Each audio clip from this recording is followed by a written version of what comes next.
Hi hello Telangana రాష్ట్ర ప్రజలందరికీ నమస్తే, గుడ్ మార్నింగ్. ఈ రోజు తొలి అడుగు తెలుగు దినపత్రికలోని మెయిన్ పేజ్ ఎడిషన్ వార్తా విశేషాలు ఎట్లా ఉన్నాయో ఒకసారి మనం చూద్దాం. ఫిలిం ఛాంబర్ లో కొనసాగుతున్న లైంగిక వేధింపులు, జానీ మాస్టర్ పై ఫోక్సో కేసు నమోదుకు అవకాశం.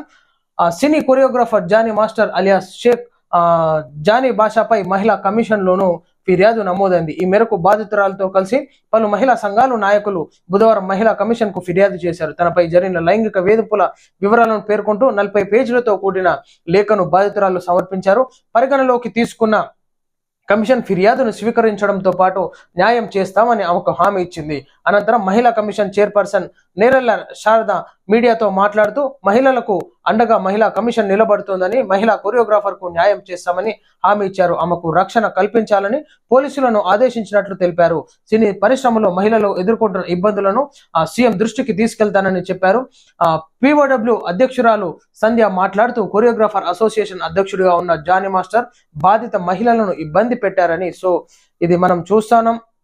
ఏదైతే జానీ మాస్టర్ పై మహిళా కమిషన్ లో ఫిర్యాదు జరగడం జరిగింది. సో ఉన్నటువంటి డాన్స్ ట్రైనింగ్ క్లాస్ లో తన పైన లైంగికంగా వేధింపులకు గురి చేశాడన్నట్టుగా మరి ఫిర్యాదులు రావడంతో ఈనాడు మహిళా కమిషన్ లో ఉన్నటువంటి మహిళా సంఘాలు ఈనాడు రోడ్డునెక్కి మరి జానీ మాస్టర్ ని ఖచ్చితంగా అరెస్ట్ చేయాలి. ఈ విధమైనటువంటి సినిమా ఇండస్ట్రీలో ఈ విధంగా జరగడం, ఉన్నటువంటి సినిమాల ద్వారా ఒక రీల్ సినిమాల ద్వారా ప్రజలకు మంచి సందేశాన్ని అందించాల్సినటువంటి ఈనాడు అటువంటి జానీ మాస్టరు ఈనాడు మహిళలపైన వేధింపులకు గురి చేయడం కరెక్ట్ కాదు. సో ఖచ్చితంగా తన పైన చర్యలు తీసుకోవాలన్నట్టుగా చెప్పడం జరిగింది. సో ఉన్నటువంటి పోలీస్ ఉన్నతాధికారులు కూడా జానీ మాస్టర్ అరెస్ట్ కు రంగం సిద్ధం చేస్తున్నారు. సో తను చేసినటువంటి కార్యక్రమాలు ఏ విధంగా ఉన్నా సరే సాక్ష్యాధారాలతో సబ్మిట్ చేస్తూ మరి నాడు అరెస్టుకు చేసే విధంగా రంగం సిద్ధం చేస్తున్నారు. సో మహిళలు కూడా అందరూ ఎవరిపైన అయితే ఈ విధంగా లైంగిక దాడులు ఎదుర్కొంటారో అందరూ ముందుకు రావాలి. ఉన్నటువంటి సినీ ఇండస్ట్రీలో చాలా మంది ఈ విధంగా గురైనట్టుగా ఈనాడు ఎంతో మంది ముందుకు రావడం జరుగుతుంది. జూనియర్ ఆర్టిస్టులు, ఉన్నటువంటి జూనియర్ డాన్సర్లు అయితేనేమో, ఉన్నటువంటి సినీ ఫీల్డ్ లో సంబంధించినటువంటి జూనియర్ ఆర్టిస్టుల పైన కూడా ఈ విధంగా లైంగిక వేధింపులు, డైరెక్టర్లు అయితేనేమి, కొరియోగ్రాఫర్లు అయితేనేమి ఈ విధంగా దాడికి పాల్పడుతున్నారని ఉన్నటువంటి సోషల్ మీడియాలో వైరల్ కావడం జరుగుతుంది. కాబట్టి దీన్ని అడ్డుకునే విధంగా మహిళా కమిషన్, మహిళా సంఘాలు, పోలీసు ఉన్నతాధికారులు, సినీ ఫిలిం ఛాంబర్ లో కూడా దీనిపైన నిర్ణయాలు తీసుకోవాలని చెప్పేసి కోరుతా ఉన్నాం. శ్రీ శ్రీ శ్రీ మాధవానంద స్వామిని దర్శించుకున్న అసెంబ్లీ స్పీకర్ గడ్డం ప్రసాద్. సో తనకి రాజకీయ భవిష్యత్తులో ఇంకా మంచి ఉన్నత స్థాయిలోకి వెళ్ళాలని చెప్పేసి ఆ భగవంతుడి ఆశీస్సులు గడ్డం ప్రసాద్ గారికి ఉండాలని చెప్పేసి కోరుకుందాం. జమ్మూ కాశ్మీర్ లో తొలి దశ పోలింగ్ 58.8% ఓటింగ్. కేంద్ర పాలిత ప్రాంతం జమ్మూ కాశ్మీర్ లో బుధవారం జరిగిన తొలి విడత పోలింగ్ లో 58.85% ఓటింగ్ నమోదైంది. కిష్క్వర్త్ లో అత్యధికం, పుల్వామాలో అత్యల్పంగా పోలింగ్ జరిగింది. కాశ్మీర్ లో 4 జిల్లాలైన అనంతనాగ్, పుల్వామాలో మరి ఇంకా 2 ఉన్నాయి. సో ఈ విధంగా మరి ఈ జిల్లాలో జరిగినటువంటి ఎలక్షన్స్ లో ఏ పార్టీ గెలుపొందబోతుంది, సో ఆ రిజల్ట్ కూడా చాలా కీలకం కానుంది. ఈనాడు జరిగినటువంటి అక్కడ ఎలక్షన్స్ లో ప్రజలకి నాయకులు హామీలు ఇచ్చినారు, మేనిఫెస్టోలు ఇచ్చినారు. సో అది ఏ విధంగా ఏ పార్టీ గెలుస్తుంది, అవి ఏ విధంగా ప్రజల్లోకి అమల్లోకి రాబోతున్నాయి, అక్కడ ప్రజలను చేతవంతం చేసే విధంగా ఈనాడు బీజేపీ పార్టీ, అదే విధంగా కాంగ్రెస్ పార్టీ ముందుకొచ్చి అక్కడ ప్రసంగాలు ఏర్పాటు చేయడం కానీ, ర్యాలీలు నిర్వహించడము, కాన్వేలు నిర్వహించడము, అదే విధంగా ఎన్నికల కమిషన్ కూడా దానికి తగ్గట్టుగానే పనిచేసి ఈనాడు అక్కడ ఎలక్షన్స్ సాఫీగా జరిగే విధంగా కృషి చేస్తారు. సో ఏ పార్టీ గెలుస్తుందో మనం ఆ రిజల్ట్స్ లో చూసుకోవాలి. ఈ నెల 21న ఢిల్లీ ముఖ్యమంత్రిగా అతిషి ప్రమాణం. ఢిల్లీ ముఖ్యమంత్రిగా నియామకమైన ఆమ్ ఆద్మీ పార్టీ నాయకురాలు అతిషి ఈ నెల 21న ప్రమాణ స్వీకారం చేయనున్నారు. Delhi lieutenant governor VK Saxena ప్రమాణ స్వీకారంపై సో తను కూడా పాల్గొనడం జరుగుతుంది. అదే విధంగా ఏదైతే ఢిల్లీ లిక్కర్ క్యామ్ కేసు లో అరవింద్ కేజ్రీవాల్ గారు అరెస్ట్ అవ్వడము, బెయిల్ రావడం జరిగింది. మన బతుకమ్మ ముద్దుబిడ్డ, బతుకమ్మ బ్రాండ్ అంబాసిడర్ కవిత కూడా రిలీజ్ అయ్యి ఇరవెల్లి ఫామ్ హౌస్ లో ఆయనతో రెస్ట్ తీసుకుంటుంది. అక్కడ కొంచెం మైండ్ డైవర్ట్ చేసుకుని ఆ జైల్లో ఉన్న జీవితాన్ని గడిపి మైండ్ అంతా కొంచెం ఈ స్టాగ్నేట్ అయిపోయింది. సో ఉన్నటువంటి ఫామ్ హౌస్ లో ఉండి రెస్ట్ తీసుకుంటుంది. సో అదే విధంగా అతిషి ఢిల్లీ ముఖ్యమంత్రిగా అధికారికంగా మరి ప్రకటించడంతో అధికారులు నిర్ణయం తీసుకోవడంతో ఏదైతే అరవింద్ కేజ్రీవాల్ గారు నిర్ణయం తీసుకోవడం జరిగింది, తనకు షరతులతో కూడినటువంటి బెయిల్ ఇవ్వడంతో నేను ప్రజల్లో ఉన్నాను, ప్రజా నాయకుడిగా మరి నన్ను ముఖ్యమంత్రిగా చేసినారు, ఈనాడు ప్రజలు నన్ను ఆదరించి ఆమ్ ఆద్మీ పార్టీని ఆదరించారు, సో ఖచ్చితంగా నేను నిర్దోషిగా ప్రూవ్ చేసుకొని రాజకీయ ప్రవేశం చేస్తాను, నేను మరలా ప్రజల మధ్యకు వచ్చి నేను ఖచ్చితంగా ప్రజల కోసం ఎన్నో కార్యక్రమాలు చేసి ఉంది, అభివృద్ధిలో భాగంగా ఉన్నటువంటి ఢిల్లీ ముఖ్యమంత్రిగా నాకు బాధ్యతలు ఇచ్చినారు, సో ఈనాడు ఆ కేసులో నా మీద నిజ నిర్ధారణ లేకుండా అరెస్టులు చేయడం దుర్మార్గమైనటువంటి ఘటన, సో దీనిపైన ఖచ్చితంగా నేను కొట్లాడి ప్రజల మధ్యకు మరలా వస్తానన్నట్టుగా చెప్పడం జరిగింది. సో ఇట్లకేలకు అతిషి అయితే ముఖ్యమంత్రి పదవి బాధ్యతలు చేపట్టబోతుంది. కాంగ్రెస్ సర్కార్కు కేటీఆర్ డెడ్ లైన్. కాంగ్రెస్ ప్రభుత్వానికి BRS working Kalvakuntla Taraka Rama Rao deadline విధించారు. మీరు డెడ్ అయిన పార్టీ కేటీఆర్ గారు ఒకసారి ఆలోచించుకోవాలి. ప్రజల్లో మీ ప్లేస్ జరిపేసి ఈనాడు కాంగ్రెస్ పార్టీకి ఇచ్చినారు, మీరు కాంగ్రెస్కి డెడ్ లైన్ ఇచ్చేది ఏముండదు. ఎందుకంటే మీరు ఇచ్చినటువంటి అవకాశాన్ని, ప్రజలు వేసినటువంటి ఓటుని దుర్వినియోగం చేసుకొని ఈనాడు ప్రతిపక్షంగా ఉన్నారు. కేసీఆర్ కాకనేమో ఇరవై ఫామ్ హౌస్కి పరిమితమైనాడు, నువ్వేమో ఏం చేస్తున్నావు, ఓన్లీ విమర్శల రాజకీయాలు చేస్తున్నావు, ఏదో ఉనికిని చాటుకోవడానికి ఉన్నటువంటి టూర్లకు తిరుగుడు, ఏంటి తతంగం చాలా ఉంది, చెప్పుడేందుకు. కానీ కాంగ్రెస్ ప్రభుత్వానికి BRS working Kalvakuntla Taraka Rama Rao deadline విధించారు. నవంబర్ 10వ తేదీలోగా బీసీ గణన పూర్తి చేయాలని డిమాండ్ చేశారు. మీరెందుకు చేయలేదు? నువ్వు కాంగ్రెస్ పార్టీకి చెప్పుడైంది, నువ్వెందుకు చేయలేకపోయినావు? చింతకాయలు దులిపోయినావు. అప్పుడు మీరు అధికారంలో ఉన్నాక ఎందుకు చేయలేదు బీసీ కులగణన? ఉత్తమ ఆటలు బంద్ చేసి జర చదువుకునేది మన బీఆర్ఎస్ పార్టీని పైకి లేపనికి చూడాలి. అప్పుడేమో చింతకాయలు దులిపోయి ఇప్పుడు బీసీ కులగణన గురించి నువ్వు మాట్లాడుతున్నావా అని బేకార్ రాజకీయాలు బంద్ చేసుకుంటే బాగుంటుంది. తెలంగాణ భవన్లో ఆయన బుధవారం బీఆర్ఎస్ బీసీ నేతలతో సమావేశం నిర్వహించారు. అనంతరం మీడియాతో మాట్లాడారు. కాంగ్రెస్ బీసీ డిక్లరేషన్ పేరుతో చేసిన మోసంపై పార్టీకి సంబంధించిన బీసీ నేతలతో చర్చించినట్లు తెలిపారు.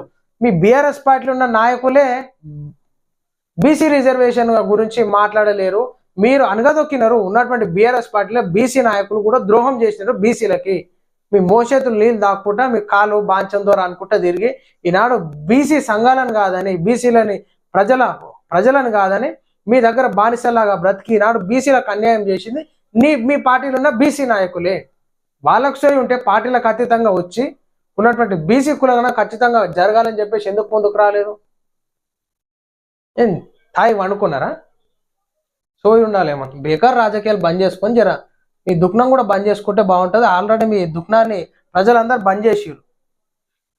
అన్ని నీతి సూక్తులు చెప్పనీకి ఏమైనా సోయి ఉండాలి. అసలు అమరావతికి పూర్వ వైభవం తీసుకొస్తాం, ఆంధ్రప్రదేశ్ రాజధాని అమరావతికి పూర్వ వైభవం తీసుకొస్తామని ముఖ్యమంత్రి చంద్రబాబు వెల్లడించారు.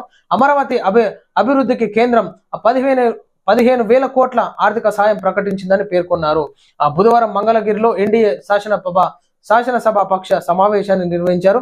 ఈ సందర్భంగా చంద్రబాబు మాట్లాడుతూ అమరావతికి ఇంకా నిధులు ఇస్తామని కేంద్రం హామీ ఇచ్చిందని తెలిపారు. కూటమి ప్రభుత్వం అధికారంలోకి వచ్చిన తర్వాత 100 రోజుల్లో శ్రీ సిటీలో 16 సంస్థలను ప్రారంభించానని, 6 సంస్థలకు శంకుస్థాపన చేశామని అన్నారు. బీపీఎల్ సంస్థ రాష్ట్రంలో 75,000 కోట్లతో పెట్టుబడులు పెట్టేందుకు ముందుకు వచ్చిందని వెల్లడించారు. ఎమ్మెల్యేలు, ఎంపీలు కూడా నియోజకవర్గాల వారీగా విజన్ డాక్యుమెంట్లు రూపొందించుకోవాలని సూచించారు.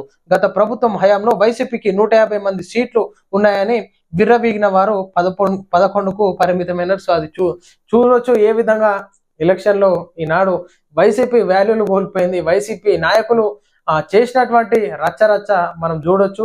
ప్రజలు ఈనాడు టీడీపీ పార్టీకి, కూటమి పార్టీని మరి అధికారంలోకి తీసుకురావడం జరిగింది. జనసేనాని మరి పవన్ కళ్యాణ్ గారికి అంత మెజార్టీ ఇచ్చి ఉన్నటువంటి టికెట్లు ఇచ్చిన ప్రతి స్థానాల్లో గెలిపించుకోవడం అంటే ప్రజలు ఈనాడు వైసీపీకి ఎంత వ్యతిరేకమైనారో, వైసీపీ చేసినటువంటి దుర్మార్గ కార్యక్రమాలకి ప్రజలు ఈనాడు బుద్ధి చెప్పినారు ఓటు హక్కు ద్వారా. సో ఖచ్చితంగా ఆంధ్రప్రదేశ్ ఉన్నటువంటి సత్సంబంధాలను ఏర్పాటు చేసుకొని తెలుగు రాష్ట్రాలు డెవలప్మెంట్ కావాలి, ఆంధ్రప్రదేశ్ కూడా డెవలప్మెంట్ కావాలని చెప్పేసి కోరుతా ఉన్నాను. కుమారి ఆంటీకి 50,000 విరాళం. హైదరాబాద్ రోడ్డు పక్కన చిన్న షెడ్డులో హోటల్ నడుపుతూ పేరు తెచ్చుకున్న సామాజిక మాధ్యమాల్లో వైరల్ అయిన కుమారి అలియాస్ కుమారి ఆంటీ తన పెద్ద మనసు పెద్ద మనసును చాటుకున్నారు. తెలంగాణ ఆంధ్రప్రదేశ్లోని వరద బాధితుల సహాయార్థం ₹1,00,000 విరాళం ప్రకటించారు. బుధవారం తెలంగాణ ముఖ్యమంత్రి రేవంత్ రెడ్డిని జూబ్లీహిల్స్ లో ఆయన నివాసంలో కలిసిన కుమారి కుటుంబం 50,000 చెక్కును అందించింది. సీఎం రేవంత్ ఆమెను అభినందించి శాలువాతో సన్మానించారు. కుమారి ఆంటీ 50,000 విరాళం. సో ఓకే, కుమారి ఏదైతే కరీస్ పాయింట్ ఉందో తను నిజానికి సోషల్ మీడియాలో వైరల్ అవ్వడం జరిగింది. సో తను ఈనాడు వరద బాధితులకు 50,000 విరాళాలు ఇవ్వడం చాలా సంతోషకరం. సో తనను ఎంతో మంది ఆదరించి ఉన్నటువంటి స్ట్రీట్ సైడ్ ఫుడ్ ఏర్పాటు చేసుకొని ఉన్నటువంటి వాహనదారులకు కానీ ఆకలికి అక్కడ ఏర్పాటు చేసినటువంటి స్టాల్ ఎంతో వైరల్ అవ్వడం జరిగింది. సో మంచి రుచికరమైనటువంటి భోజనం అందించేటటువంటి కుమారి ఆంటీ ఈనాడు వైరల్ అయ్యింది. షోస్ కి మీడియా షోలకి ఉన్నటువంటి ఈటీవీలో జరిగేటటువంటి కొన్ని షోస్ కి కూడా సీరియల్ షోస్ కి వెళ్ళడం జరిగింది.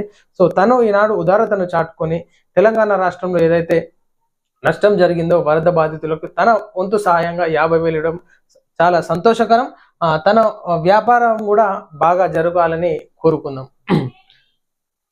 సీఎం ఆశయాలకు అనుగుణంగా పనిచేస్తా, కష్టాన్ని ఎలా ఎదుర్కోవాలో ఆయన్ని చూసి నేర్చుకోవాలి. CM Chandrababu vision super. ఆయన ఆలోచనలు దశాబ్దం ముందుంటాయి. 2047 నాటికి ఏపీ నెంబర్ 1 గా ఉండాలన్న సంకల్పంతో పనిచేస్తున్నారు. ఆయన ఆకాంక్షలు ఆశయాలకు అనుగుణంగా పనిచేస్తామని ఉప ముఖ్యమంత్రి పవన్ కళ్యాణ్ అన్నారు.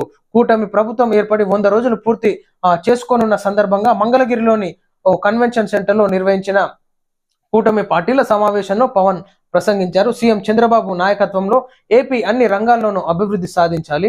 ఒక తల్లికి పుట్టిన 2 పిల్లలే ఒకలా ఉండరు. అలాంటిది 3 విభిన్నమైన పార్టీలు కలిసి పనిచేయడం చాలా సంతోషం. నిజంగా ఈనాడు సీఎం ఏదైతే చంద్రబాబు నాయుడు గారు తీసుకున్నటువంటి నిర్ణయాలు చాలా ఆసక్తిని రేపిస్తాయి. ఎంతో ఆలోచనకరమైనటువంటి ఆలోచనలతో ఈనాడు ఏదైతే ఆంధ్రప్రదేశ్ డెవలప్మెంట్ లో కీలక బాధ్యత పోషించనున్నారు ముఖ్యమంత్రి గారు. అదేవిధంగా కూటమి పార్టీ అయినప్పటికీ ఒక తల్లి కడుపులో పుట్టిన 2 పిల్లలు ఒకేలా ఉండరు.